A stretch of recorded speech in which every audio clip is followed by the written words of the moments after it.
I find people fascinating, and psychology and human behavior, and even my own behavior is a mystery to me. There's so much of life that is a mystery. I don't believe that we ever figure it out. I don't think that anyone ever reaches the goal, that anyone ever has it all figured out. I don't believe that. I don't believe that anyone is in control of their destiny. And so I like to learn because I'm still determined to figure it all out, even though I know I never can.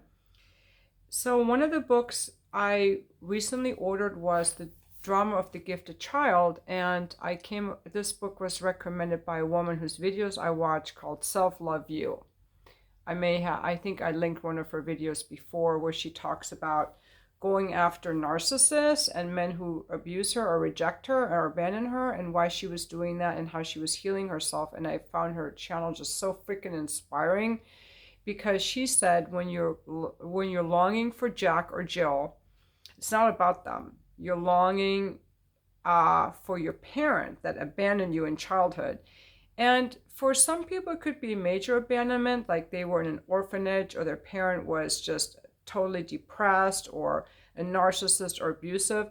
But in my case, my parents loved me, but they still abandoned me. They weren't always there for me. They couldn't handle my emotions because they were preoccupied.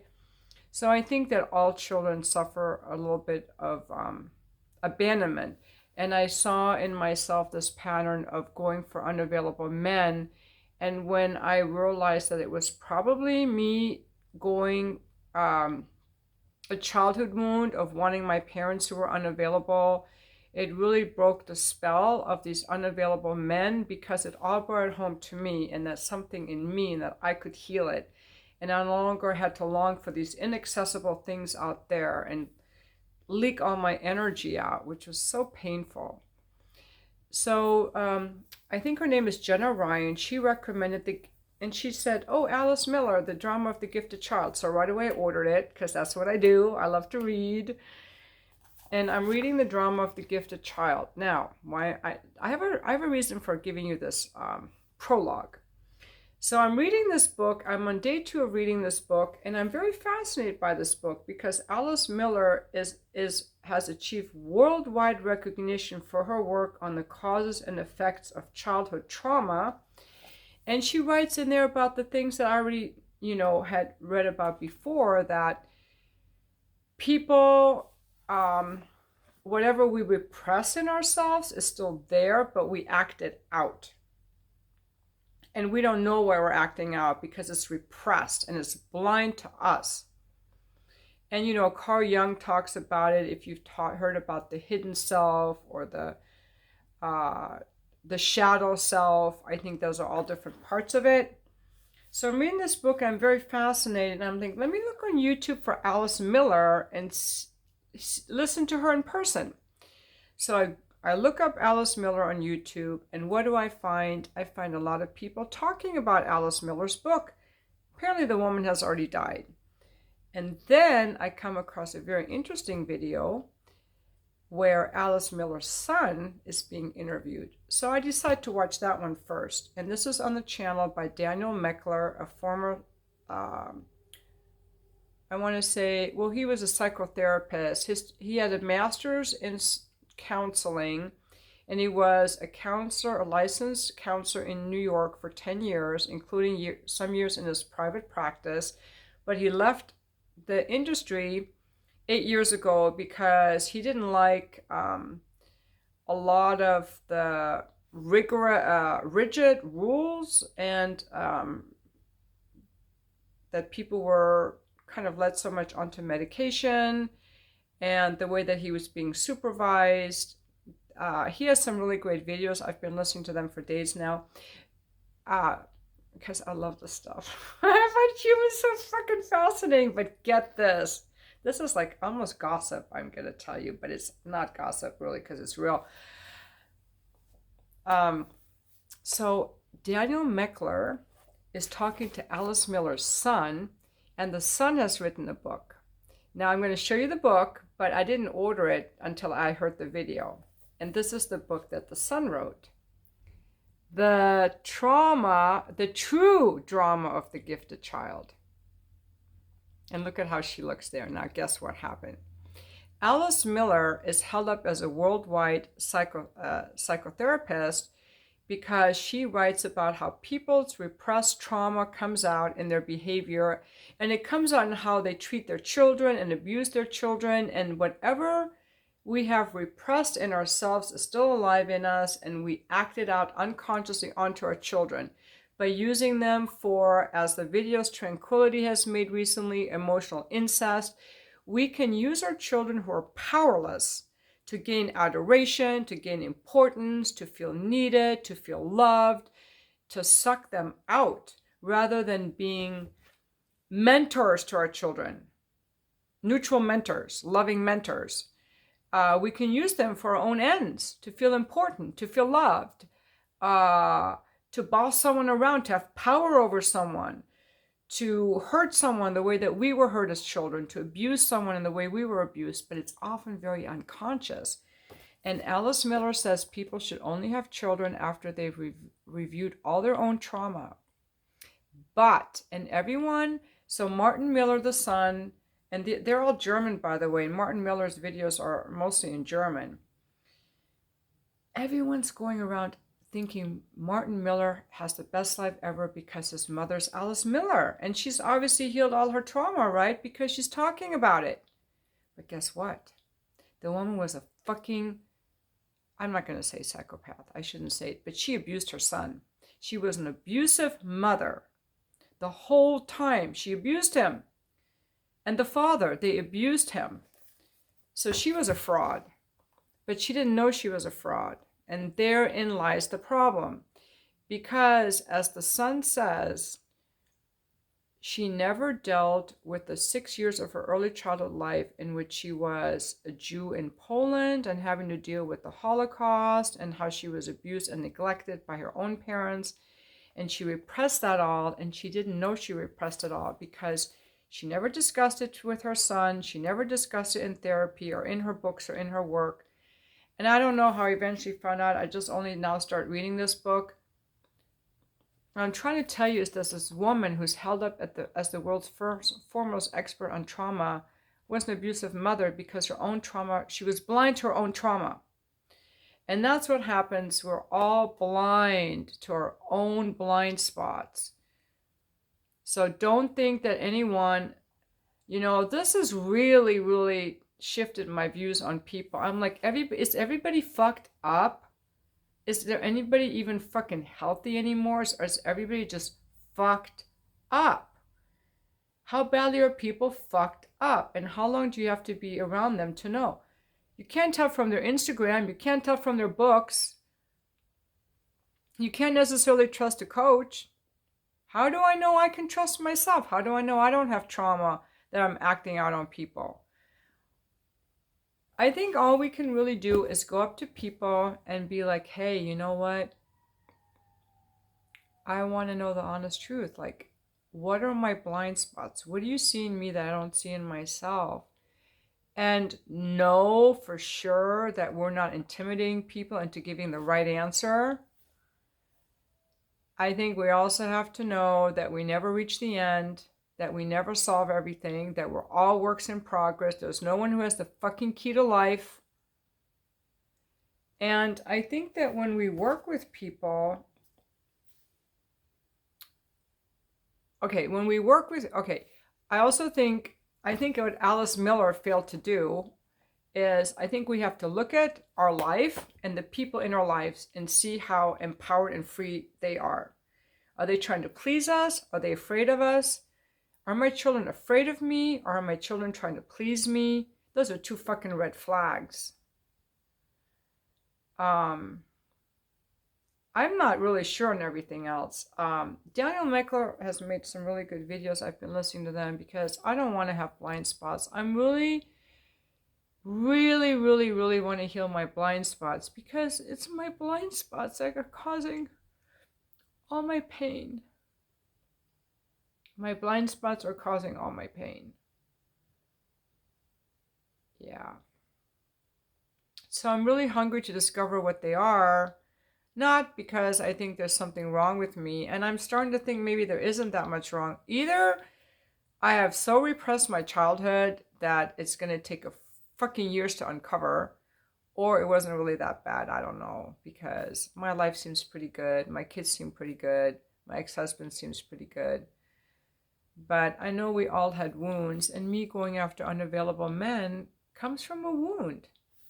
I also want to say that when you're looking for a coach or a therapist, it's really, really easy. It's really, really easy to take that position of power and abuse it. I hope I never do, but maybe I have. It's abuse it in a way you can abuse your children or your employees or anyone under you, in that you better adore me because I have all the answers and don't question me. That's what religion does, 12-step meetings do. You better adore me, that's what narcissists do.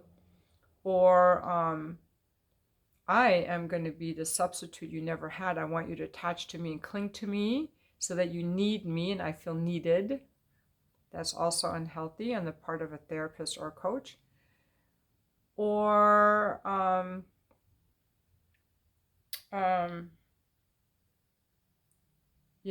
know what your problem is. Not really listening. Or thinking that I have the answers, I know how to solve your problems. In my coaching, and I have, I'm not saying I'm the best coach. I really, really, really, really, really want to be a good coach for my ego. So I can say I'm a really good coach. And so that I can know that I'm effective, and I don't want to have these blind spots. I see myself more as like a facilitator to give people certain tools to help them get in touch with what they need to solve their own problems. I don't think people should be in therapy forever or have coaching forever. That's why I do my coaching by just one session at a time. This is also a pitch for my coaching, but I'm also looking for feedback from you guys.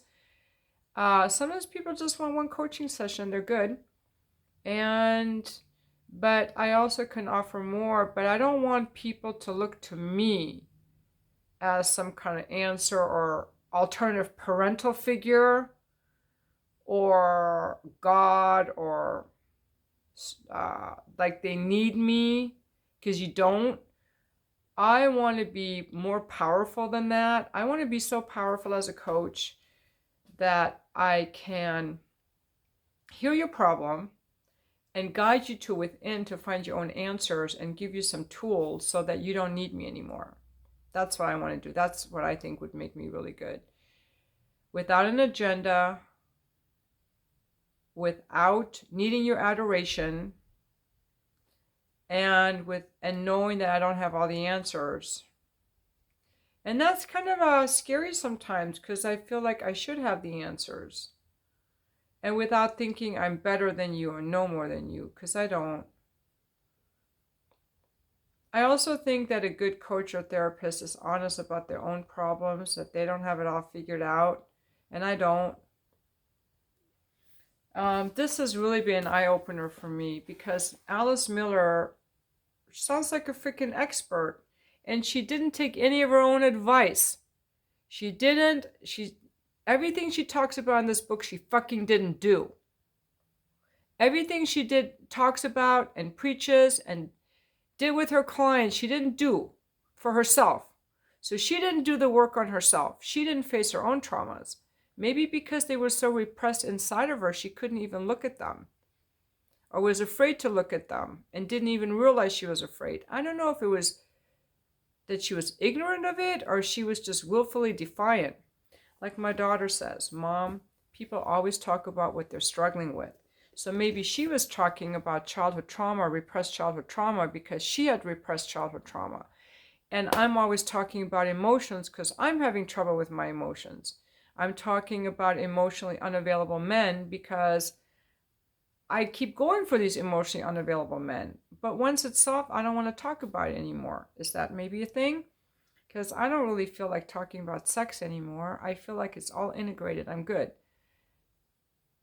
But then I think I should talk about sex because I can help a lot of people with that. Anyway, I think that humans are fascinating. Humans are complex. And a lot of humans have a lot of issues. And I'm going to tell you something. the more the more trauma someone had early in life, neglect, the more problems they're going to have. And unless they've dealt with it, I would not want to get in a relationship with anyone like that. No fucking way. No fucking way. No, thank you. I want to know that you had a reasonably happy childhood. But here's the other problem. You can ask people, and it's not just my experience in coaching, it's also what I read in this book. People, even from the abused children, they repress their memories and they protect their parents. Oh, I had a great childhood. My childhood was fine. My parents loved me. Or they might even say, well, my father beat me, but that taught me to be strong. People are afraid to betray their parents. So unless you have, this is how you know you've done some healing. You see your parents' flaws and you see where they hurt you. And you're not looking for your parents' approval anymore. I think those are some really big signs that you've healed. You don't need your parents' approval, and you acknowledge your parents' flaws, and you acknowledge some of the negative impacts those flaws had on you. Unless you've done that, you're still hiding some of your crap. And that's going to keep dragging you down. In my opinion, I could be wrong. I don't know everything. And I also think that, I was talking to one of my sons, and he's just like, he doesn't think he needs God. He's just happy with himself. He knows how to solve things in life, But I talk to other people, they feel like they need a God or spiritual power. I can't force someone to have a God, I'm just like, hey, sweetheart, God is there for you if you need it. The dark night of the soul, when your whole world collapses, sometimes the universe makes our whole world collapse so that we get to the point where we're like, you know what, I just give up. I'm not going to try to control everything. I can't do it all myself. I just give up. God help me. Whatever that God is. I don't think people even think about what it is. It's just like, God help me. And that kind of surrender is good. One other thing. A lot of therapists, and I do this as a coach, I project things onto people. I project things, and I caught myself recently projecting something. Someone had been emailing me. She was having some problems and asked me for advice. And the problem she had to me seemed like, oh my God, if I had these problems, I would just buckle under the weight of these problems. This is too much for me to handle. I can't handle this. And I projected my own inability to handle it, that she was pressuring me or trying to get my pity. So I'm like, hey, I just gotta let her know how I feel. I'm like, I emailed her back and I said, I don't remember everything I said, but I got clean on the part that, are you trying to get self-pity? Are you trying to get pity from me? Like, your situation sounds so difficult. And she was telling me no. She wrote me back like a very powerful email. And I said, hey, you know what? I was projecting my helplessness onto you. And I do that. I project things onto people. Pain, helplessness, if someone's going through a difficult time, I project pain onto them. And if I can't handle that pain, I don't want to work with them because it feels too overpowering for me. See, that's my shortcoming. And that's what Daniel Meckler talked about in one of his videos, that it's so easy as a coach to just not take people on if their problems seem too big. And I do that. I'm like, yeah, your problems seem too big. I don't think I can help you. I just feel triggered by your insurmountable problems. I think it's important to just get clean on things. I think it's really important to get clean on things. And to just admit to people, hey, I don't know everything. I feel kind of left out. I feel kind of helpless. But yeah, when it comes to children, it is such an important role to raise the next generation powerfully, and that we heal our own stuff the best that we can. But a lot of people don't, and they don't know how, or they don't even know they have a problem, or that they're acting out trauma. And Alice Miller may not have known that she was still acting out trauma. I don't really know. And that's how this emotional incest comes about, that Tranquility was talking about in her video, which I'll link below. And I've known people like that too. I've known moms who use their sons, treat them as their husbands, and then the girlfriend has no place ever. I remember once talking to a gentleman on the phone, and he was telling me that his wife was always at her parents' house, and even if they were in bed together having sex, the mom would call, "Hey, honey, I need something. Can you go to the store and get me some milk or whatever?" And she would just leave her husband's bed and go after her mom, and that's really unhealthy. I think that in the world today, at one time we could be part of a tribe, or in some cultures we could kind of annihilate our own self or subjugate our own self to the needs of the collective. But in this society anymore, we can't. We're called on to individualize, and this is painful. We are called on to separate from our parents, and this is difficult for some people. And we're also called on to be self-sourced, so that we can't replace our parent that didn't give us what we wanted with the relationship. And listen up, you guys. I know I've done this. My parent didn't love me unconditionally, but this one man will, or this woman will. That's a fantasy. That is a delusional fantasy. It is our responsibility to be self-sourced, to be our own source of love, courage, strength, motivation, to be a full individual. Okay? We have to become a full individual, and then interact with other full individuals, because to the extent that we're not full individuals, we're going to drag other people down by our neediness and our pain and our weakness. And then not only that, not only will they get tired of it, but they're not able to hold us up, because relying too much on another person doesn't bring joy. It doesn't bring joy. Okay? The joy can only come from inside of you. And to the extent that people look outside of themselves for joy, whether it's money or sex, in my case, it's like hot guys who have good cocks and fuck me well. That's just my hang up.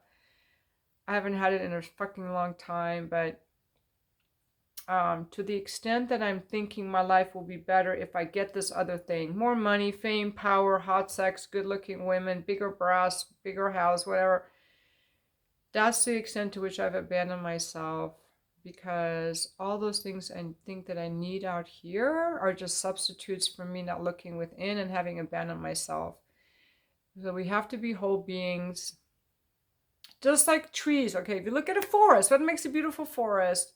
These beautiful trees, they're all have firm trunks, and the leaves are full, and the branches are strong, and so that the birds can sit in there, and the sunlight comes through, and the leaves come down and nourish the ground underneath and give it fertilizer and the birds. And so a forest is only as beautiful. There's a saying that the whole is the sum of the parts. And the parts have to be fully developed in order for the whole to be beautiful. In order for the forest to be beautiful, you need all the healthy trees. If you have sick trees, counting on the other trees to make the forest beautiful. Let's look at a car. If one part of the car is weak, like you're low on oil, you're low on transmission fluid. I'm not a mechanic, let me just wing it here. You're missing a steering wheel, or the steering wheel is crooked, or the brake sticks. It ruins the whole freaking car. The brake can't rely on the handbrake. The foot brake can't rely on the handbrake. The windshield wiper can't rely on the defroster. Like, every part has to work. We all have to pull our weight. We all have to grow up. We all have to be responsible. We all have to face our stuff, and we cannot rely on other people for unconditional love. We have to love ourselves. So any pain in relationships comes when we abandon ourselves. I got that part down. But the part I'm still struggling with is, how do I know what is my repressed trauma, if any, or what are my repressed feelings? Because that stuff is still there, and it drives everything. Unconsciously, it makes people act in ways that leave them unfulfilled because they have this repressed stuff. And I don't know how to fucking find it. That's why I'm reading all these books. I must have some kind of trauma, and I think I must have some kind of trauma, no matter how slight, because I remember as a child hating my parents. I don't know any kids who hated their parents. I never heard of kids hating their parents. Maybe that means I had a really good childhood because I had the space to resist my parents. And that's what John Gray talks about in his book. I'll show you. And I'm reading this book right now, Children Are From Heaven. And in there, he talks about how important it is for children to be able to resist their parents instead of parents saying, you can't disagree with me, and just repressing their kids. They have to have space to resist. And I had space not to resist them to them, but to myself, and to hate them because I felt so loved by them. I could hate them when things didn't go the way I wanted. So I'm really puzzled about that. I haven't heard any other kids talking about hating their parents. And I can't remember anything that really bad happened, but I think that there were probably times when I wanted to be held that I wasn't, or I wanted my mom to hold me, but she held my little sister and my little brother. And sometimes my parents argued, but those things are painful to a child too. And I do know my parents were kind of preoccupied. I couldn't really go to them with crying or problems. And so maybe that's where the emotional unavailability comes in. But there was never any kind of like neglect or abuse that I can recall. And I've tried, you guys. I've really, really tried. So anyway, I hope this video has been interesting for you guys. And by the way, I'm wearing all this makeup because today I did a photo shoot at Vixen Photography in Carlsbad. Got some really sexy, like pinup girls type photos, some nice booty shots, and some shibari photos, which I'm going to be posting on my Just for Fans page when I get them back. Nothing X-rated. They're more like, well, we got a couple X-rated ones, but they're more like beautiful, erotic, sensual photos from my escort ads. And I don't think you won't be able to access them on YouTube, but I'll probably put them on my escort website and on my Just for Fans page. Anyway, and she put all this makeup on me and fake eyelashes and a ton of foundation. I don't know if you guys can see. And, I feel like, a little bit glamorous here. She curled my hair. And so I spent like $600 or $700 today for all of that. Then plus whatever I need for the photos. But, it's a marketing expense. And I felt really beautiful. And they did a great job with the pictures. You can follow them at Vixen Photo on Instagram. So I'll put that link on there. Maybe they'll post some of my pictures on there too. Actually, I think I'll post, yeah, you can just look for Vixen Photo, but once I have my pictures up, I'll make a new video about that so that you can see them and follow them on Instagram. My Instagram is, I don't have a public Instagram. It's a private account. I just used to follow like some coaches and my friends.